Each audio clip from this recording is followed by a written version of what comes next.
Ako si Erlinda Elia, isang hardworking ma'am, field supervisor na madalas talaga na sa labas ang aking trabaho.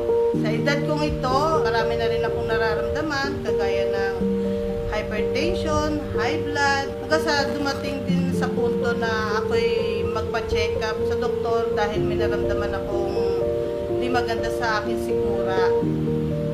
Sa ulcer, yung pala ang naging, parang naging ano ko na, dahil sa hindi ko pagkain, dahil nawala na ako sa oras, sa tamang oras, ng pagkain ko, kaya nagkaroon ako ng ulcer.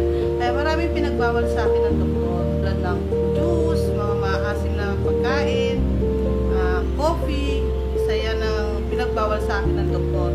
Hanggang sa may nagpakilala sa akin na produkto na ito na pwede ko naman daw siyang inumin kahit na may ulcer ako or acidic ako. Ito yung one of the juice na talagang masasabi ko magandang naging epekto ng ano sa akin, resulta. Tinry ko talaga siya, walang hindi magandang naging epekto para sa akin yung juice na to.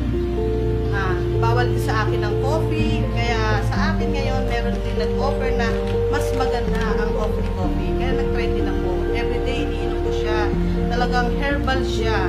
Hindi na siya yung maasim ang aking sikmura. Dahil sa one of the juice na ito, gumaan ang pakiramdam ko, nawala na ang sakit na sa sikmura ko. Kaya ako nagpapasalamat sa one of the juice dahil dumating